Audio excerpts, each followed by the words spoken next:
Hello, everyone, and welcome to another episode of Women in Cloud Native. Hope you all are having a great week. I'm Amoga, uh, one of the impact scholars in Focus. I'm passionate about technology and communities in general. Currently upskilling myself, and I'm also working on a couple of side projects. So, if you want to discuss or connect about tech projects or any initiatives or open source, just you can feel free to schedule a chat with the link on my profile. And I'm also quite nervous about today's podcast, not because it's my first time hosting, but also because of the guest that we're having on today's podcast, a senior security architect at AWS, and who's got more than 25 years of experience, I believe. Um, yeah, who worked at various companies and organizations. So I would like to go ahead and start today's podcast. Hi, Amit. How are you doing? Hey, Amogha, I'm doing great. Um, Good. Yeah. Thanks for Thank introducing me. And I'm very happy to be here in this forum, especially, women in native cloud, Cloud cloud, Native. women in cloud native. That's so awesome. Thank you Um, so much for being here with us today. yeah, my pleasure. So, Amit, before we kick things off, could you tell our listeners a bit about yourself? Yes. Hello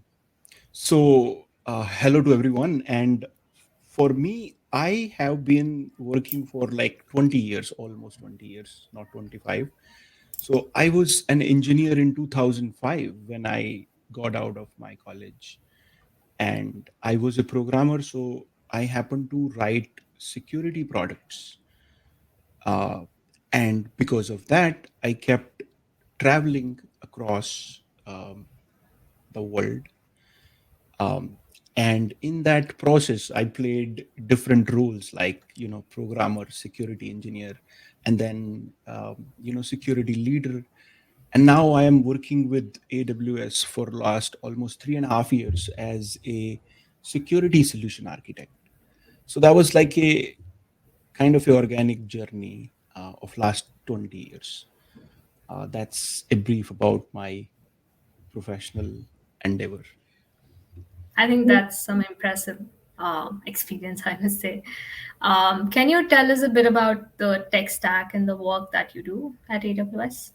So at AWS, I joined AWS as a cloud architect, which means refining it cloud, kind of a cloud solution architect. Why I came to AWS? Because of my financial services industry experience. I spent a lot of time working with banks in US, building their security teams. So when I came to AWS, it was the reason for me to came here is like because of my security background and my experience with financial services industry.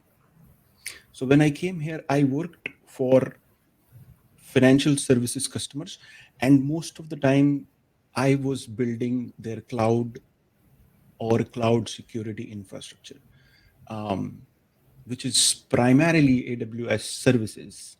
So I was mostly working with AWS security services such as identity and access management, network security, threat modeling, how to deploy workloads in cloud securely.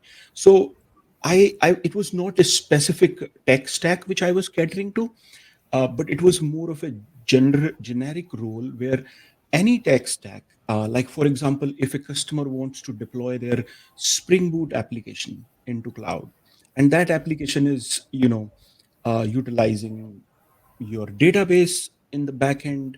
There is a front end which is catering to also all these components will make that application, and my job is to take them to the cloud and make sure they are secure. So my tech stack was very generic in nature, but my intention was to just make sure that security is embedded into that infrastructure. Right. I remember one of the quotes that I've read about security. It's not something that should be bolted upon it onto applications. Security is something that should be by default to any application. So, So the thing is, yeah, that's true, but that it's a debate now. Debate is how to how to make security. See, security is an enabler. It's not an end product. It's an enabler which enables business. Like, for example, you are running a e-commerce store on internet and it became pretty big. Now you will be facing problems on how to secure it. You are running your business, your things are selling, you're making money, but then security, when business scales, security needs to be an enabler, because if you don't have security, your business is just nothing. But now sometimes security can become a bottleneck, because imagine you are running your business and it is doing great, and suddenly somebody is asking you to implement three more things to make it secure and enable it. So Right. it is like a fine balance between how to make your business secure and at the same time how to have a good experience among your consumers and among your employees. So you don't want security to be bottleneck. So it's a creative mix of I think risk management and experience. Correct. So, what was your journey like in terms of your tech career? Did you actually start your journey with a focus on cloud security, or did you switch to it in between? No, my journey was very much just happening. It was nothing was planned. But at certain stages, I got to know that I can take advantage of certain things. So, for example, I started as an engineer. Um, like I did BE, and then I was good at programming. So I was a Java programmer. So I happened to get a couple of projects early on where I was building front ends for a telecommunication company, and which made me travel too. So as soon as I done my engineering, I next year I was traveling. I was in US because of that skill set I had. But that was nothing related to security. I did that work for like 3 4 years, and I wrote programs, wrote products and services, and just be with clients in US. After 3 years, basically, I happened to work on a product which was a security product, and that's where my security journey started. Okay, so it was you started out at a company and then eventually you landed into the cloud security. I started out working with Wipro. Wipro was my first company. Wow. So I went through the drill, same drill which everyone goes through. I was hired by Wipro, and they brought me to Bangalore. And from there, in 2005, it all started. And I happened to just work for Wipro's clients in US and got the chance to travel. And from there onwards, just I happened to work with different customers here. And eventually I moved out of Wipro and went into the banks itself. Okay, okay, got it. Yeah. I actually happened to go through your LinkedIn, which also said that you have transitioned into Gen AI these days, and you see a lot of buzz around Gen AI on the internet today. Yeah. I'm just curious about, and also there are a lot of misconceptions about Gen AI on the internet among people. So, would you like to clarify them a bit, or what are your thoughts on? I I totally believe in this, and I have thoughts because I'm thinking about this for a long time. Um, I feel Gen AI is real and AI is real. Um, the reason being, the reason being, the compute, the computing power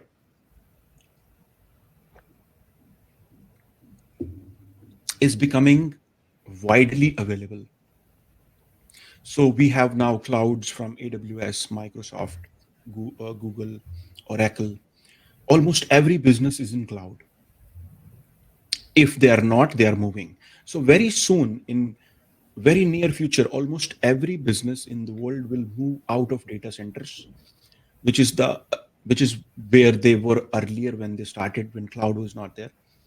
So almost every business will move from data centers to cloud.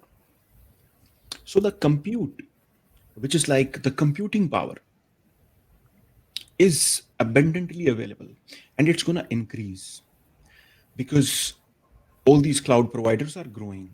So the computing power is increasing.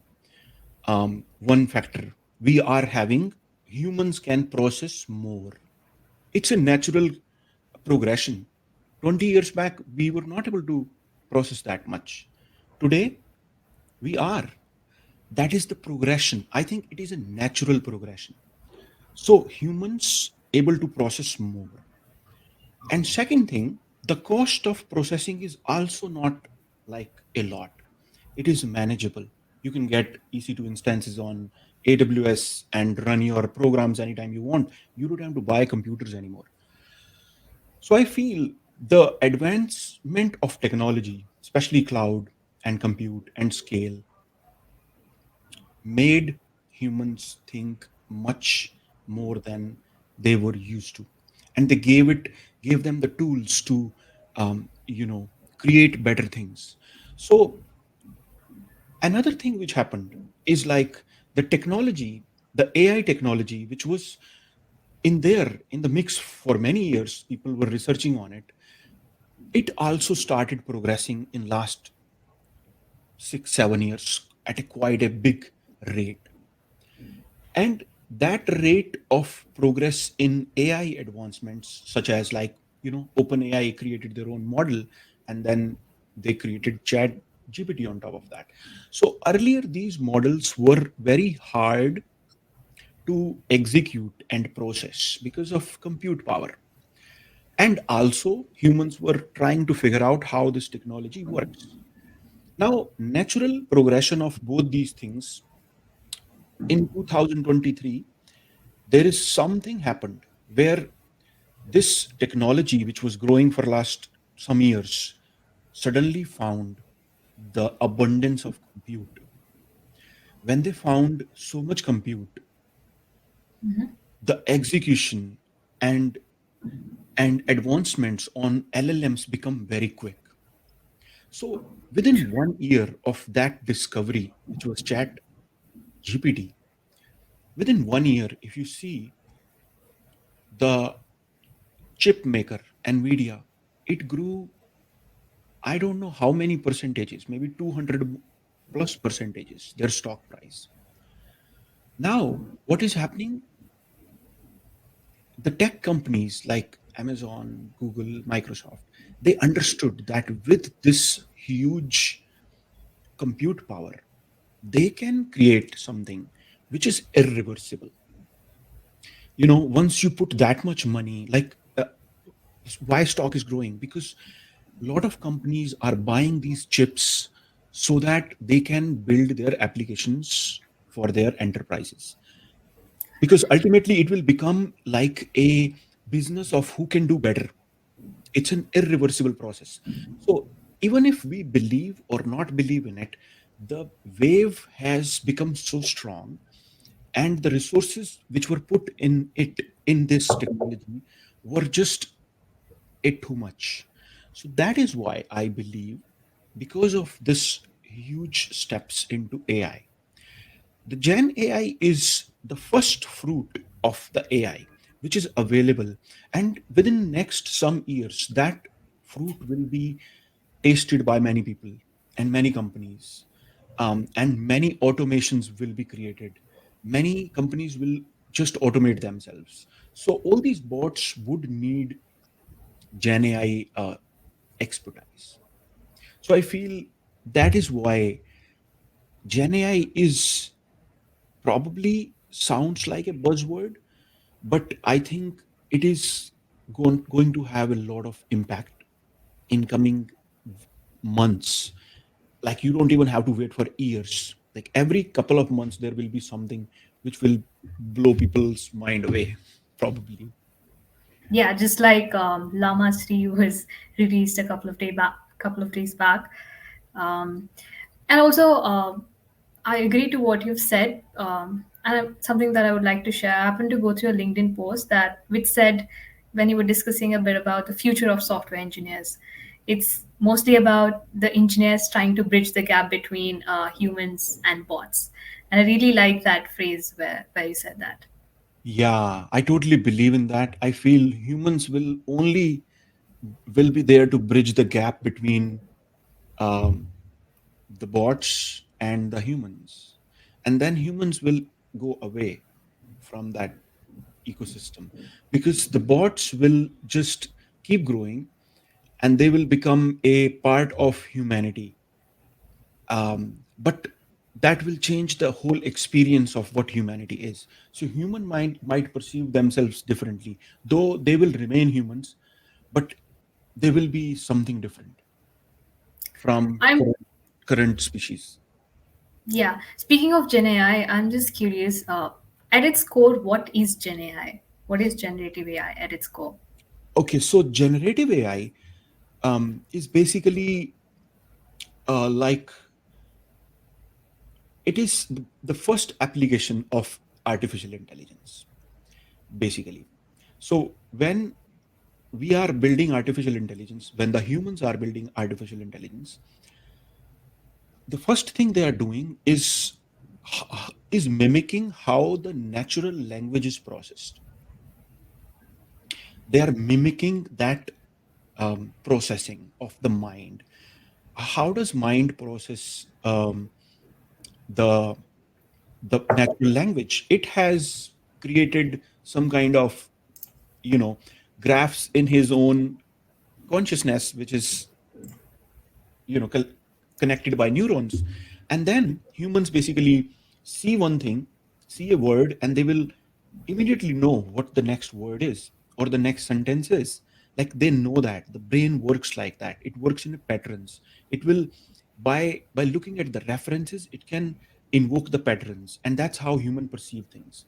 So AI's first application would be naturally, mimicking the human way of processing natural language. So I feel that's why AI did that first. So now AI has the capability to read a letter and tell you what will be the next sentence, or listen to you and tell you what you are going to speak next, because it is processing the language in a written form or in a visuals, and then applying, then going through its huge database of all the texts and documents it has been fed to, and then just pulling up what can happen next by processing so much. So in nutshell, the natural language processing was the first application of AI, and that is called generative AI, which means it will generate artificial intelligence by looking at um, certain things. And to start with, it is looking at the text. So generative AI applications are mostly the applications which where humans will interact with these applications, and these applications can understand what this human is saying or asking or what he wants, and these Gen AI applications will just respond to that using its intelligence. Okay. Yeah. Yeah, a lot of automation Lot, nowadays in lot of almost everything. Yeah, lot of automation around text, images, and videos, and Correct. audios, and Especially the content. Yeah. yeah, content. So earlier it started with just text, chat GPT, then images come into it, DALI, then now videos coming into it, Sora, and now many models are there which can process all these three things individually or in combination, which is like it's a multi-model. So you have much more leverage. Gen AI apps are becoming more and more aware about different kinds of inputs. Totally agree. Totally agree. And yeah, my favorite question: what do all the young people out there should do to get into this space? Not necessarily generative AI, but more into automation, cloud security. What is usually expected out of them? So I feel these days, I feel the before you learn Gen AI, Gen AI is can be learned on its own, but the value of that learning will only come into the picture once you able to scale that to a level uh, which is which is a value add. So I feel learning cloud for every engineer should be like a must, because if you are developing an application or doing some anything in computer science, ultimately you are going to run that thing in cloud, whether it's a Gen AI app, whether it's a web app, whether it's a mobile app, whether it's a contact center, whether it's a e-commerce store. Every business is going to run in cloud, actually already running in cloud. So I feel like the every engineer should have this basic cloud knowledge and like kind of a base from where they can build basic projects, so that when they go in the industry or they are already working in the industry, they are aware of how their products or services which they are building are going to be running. And once you become aware of that, it's just like in I don't think in universities or colleges cloud education is there or not, I don't know. But I feel this should be a course which engineers should learn. Because why? Because all these Gen AI applications, once these bots will be built in another years, everything would be probably a bot. These bots will be running in cloud. They will be interacting in cloud. These bots need security in cloud. These bots needs to be compliant in cloud. So I feel cloud and um, cloud security, and on top of that, knowing how Gen AI, you don't have to learn the machine learning and underlying models, because that's a different stream altogether. And it's like you need specializations for that. But for learning cloud, it's not that hard. It should be there should be a basic cloud knowledge, um, cloud security knowledge, and then work on how Gen AI apps are going to be built in cloud. So I think that should be the intent. And by thinking like that, the engineers can be able to think not only about Gen AI applications, but any application in cloud, Yeah. because there is no other way out, I think. Yeah. So, to what I've understood from that you said is learning the basics of cloud, any cloud for that matter, I think is very important because eventually everything is deployed in the cloud. Yes. So, Yes, it just gives you the way to think. And if you see the jobs today, almost every job, you will find many jobs in cloud security, DevOps, DevSecOps. Because of obvious reasons, the infrastructure is expanding, and the Gen AI applications are making the infrastructure to expand even more, right? Because this application requires a lot of infrastructure to run. And when infrastructure expands, who will manage it? Who will create it? That's where you need engineers to do that kind of thing. correct, correct. Okay, moving ahead. My favorite question that I keep asking almost everyone: what do you wish you had known when you were just starting out in life, basically, in general? I don't really think like that. Like I am, I don't think like I don't know. I think I'm doing. My journey is really good, and I enjoyed every bit of it, and I am still No, enjoying it. if I have to modify the question a bit, if you would like to tell something to your 10 years back self, so what would you like to tell about yours? Tell to yourself? I That's a very good question, but I really think like I would say my 10 years old to have more fun, you know, just enjoy yourself more, and just have and see whatever is coming, and go through it instead of resisting or questioning. I feel if that kind of thing I had, I would have struggled less, because it's just flowing. I have no control. I'm just taking things and reflecting, and I'm just present. That's the only thing needed. So I probably ask my 10-year-old to have more fun.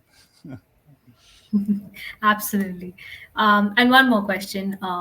Since our community is based on women in cloud native, so it's not just restricted to women, but also it's about supporting and empowering women in the cloud native space. So I would like some of your thoughts on how do you feel about women's participation in the cloud native space or Gen AI space in I specific? I really wanna, my intent, my selfish intent is, I really wanna interact with everyone out there and talk about my experiences and my knowledge, and possibly take my cloud experiences to many, so that they can get some value out of it and feel empowered and feel like something is changed.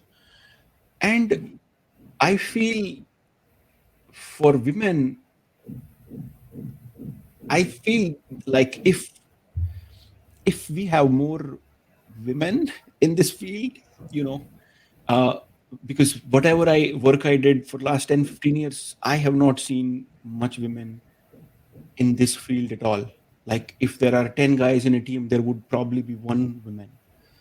And I feel this is a disparity, and I don't know why that disparity is, but we can help plug that gap and reach out and bring more women in tech, so that the tech can become more empathetic and have some different kind of thought process into it.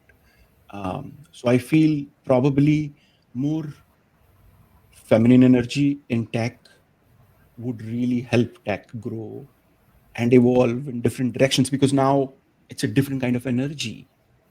So I feel that's why I feel reaching out and interacting and see if I can help out in any ways. My intent is to just reach out to all kind of I people. think, yeah, these days, a lot of tech communities and groups that have come up for supporting women for women, and about diversity in tech and everything. I genuinely think like, see, I personally, I'm building kind of a ad tech startup, which will be mostly helping people get cloud education. And I feel if if I'm working with women in certain capacities, like how do we take our message and put it across to the world? And how do we connect? I feel if I think like that, even to me, working with women in my own startup would be a great advantage to me, because now I have a different kind of voice and different kind of connectivity to the world, because I don't think I can connect with everyone all the times. So that connect you needed is requiring some kind of intention, and I feel like having someone who can run the business with you or be an engineer More with women in space. Mhm. in women's space, I think it's a great advantage. I really appreciate that. Thank you for that. And before we conclude, any last pieces of advice that you would like to give to all the young folks out there? I don't think it's an advice, but I feel like, again, I feel one thing which probably I like to imbibe myself and practicing, and I feel it's a very good thing. So I would just tell that. I feel like it's very important to own what you're doing and not take it like a job, and like put your heart in, and whatever it is, it doesn't matter. I feel like that ownership is a state of mind, not a job. And with that, you can navigate anything. That's what I feel. So I'm trying to imbibe that, though I'm not perfect. It's just trying to own. That's what. It's not about work the work, but actually be a part of it or Yeah, become a part of it. like you believe in it and you do it like, you're doing your best, Okay. Like, yeah, irrespective that of, applies to any work, right? yeah, any work. You do anything, you just put your thing yourself, and then Okay. let the magic happen. Okay. And related to Gen AI that you've talked about for all the people who want to get into that space, do you have any resources or links that you would like to share to the audience? Yeah, so I am, as I'm starting my journey into spreading my knowledge and teaching and making people see things differently and grow and excel, because I feel I have seen 15 years of mine, so I know what the mindset is at different stages of different people. So I feel I can just see and make you feel differently or have a different perspective, make you feel less fear. So I am starting this initiative and I'm now doing a webinar which says you can be a AWS engineer. So in that webinar, I am going to be mapping out the roadmap for early stage to mid-level engineers who want to learn about Gen AI and keep abreast about the future. Like if you put 3 4 6 months in Gen AI, you will probably fetch a career out of it if you are a early stage or mid-level cloud engineer. So I'm doing a webinar on that, and possibly I'll start a boot camp uh, for like 6 weeks, which will be free. Um, so if your audience or your listeners want to join my boot camp, I'll send you a link. Of course. It's on Thursday. Thursday The coming Thursday? this week, 25th of April. Okay. Yeah. So yeah, I can attach that link with this episode, and I think that wraps up our today's episode. Thank you, Amit, for taking out your time and sharing your expertise and ideas with us. And we hope you all enjoyed today's discussion. And if you would like to be a part of Women in Cloud Native, you're most welcome. And don't hesitate to reach out. And thank you so much. Until next time, take care. Yeah. Cheers. Thank you. Thank you, Thank you, everyone. Amit. Thanks.